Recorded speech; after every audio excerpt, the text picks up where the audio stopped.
Mesdames et messieurs, bonsoir et merci de nous rejoindre sur ESAE TV. C'est l'heure du journal et voici les titres. 1er décembre, le monde entier lutte contre le sida. La rédaction de ESAE TV vous propose un dossier sur la pandémie.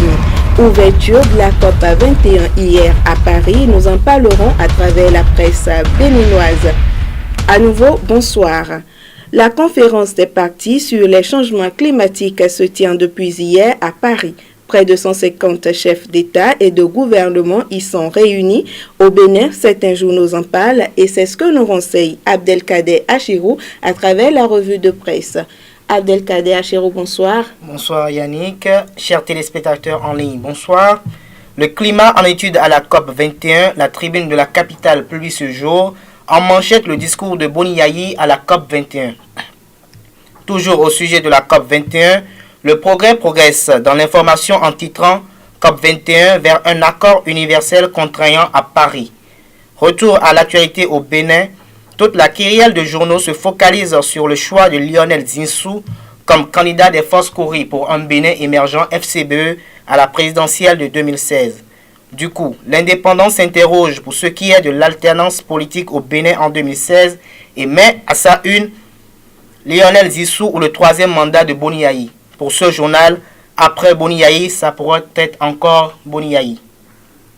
Éliminer le sida d'ici 2030. C'est avec le quotidien Matin Libre, lire le message du directeur exécutif de ONU SIDA dans ce canard.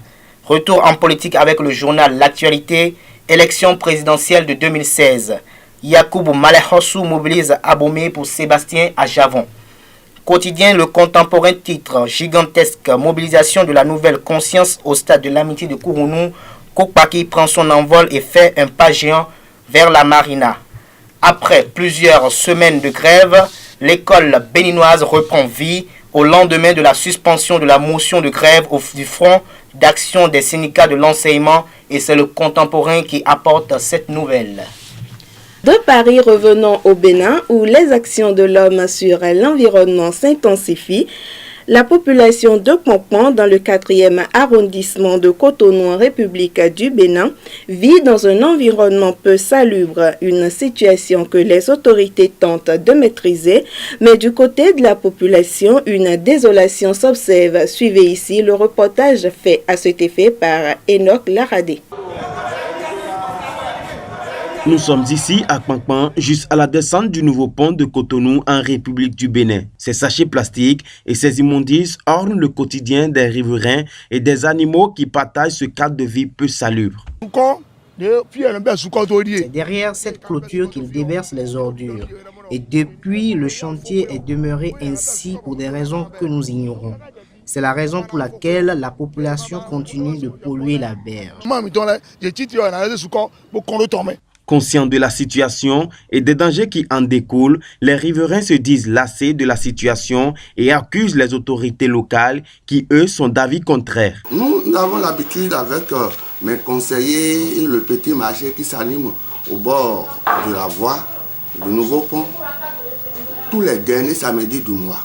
Il y a les ONG qui ramassent les ordures. Les gens sont incapables de payer au moins 250 francs.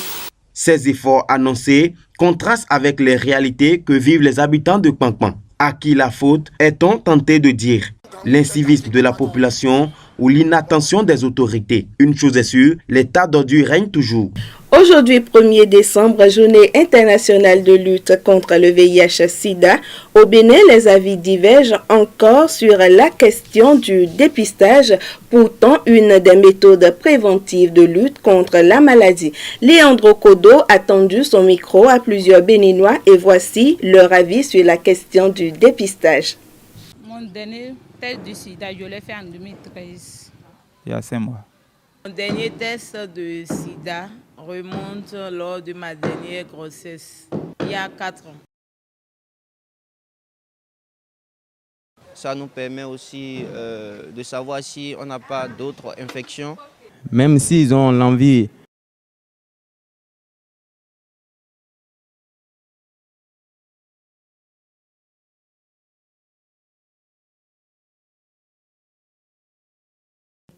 on risque de les contaminer. Alors que si on a ça, on peut savoir comment le faire et ne pas contaminer les autres. Donc, il faut forcément chercher à connaître son statut et prévenir mieux la chose. Donc nous devons faire attention à ce genre de choses.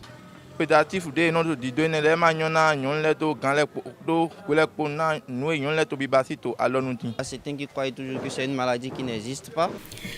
Que les Béninois se dépistent ou non, plusieurs organismes s'investissent dans les campagnes de sensibilisation et de dépistage du sida. Mais de quoi est fait l'après-dépistage? Élément de réponse dans ce reportage signé Enoch Laradi. Dans les hôpitaux, des tests de dépistage de VIH-Sida sont presque gratuits. Des campagnes de sensibilisation s'offrent à toute personne menacée ou non par cette pandémie. Mais au-delà de ces mesures, c'est toute une prise en charge que révèle le docteur Djanta. Ils prennent des produits qu'on appelle des antirétroviraux.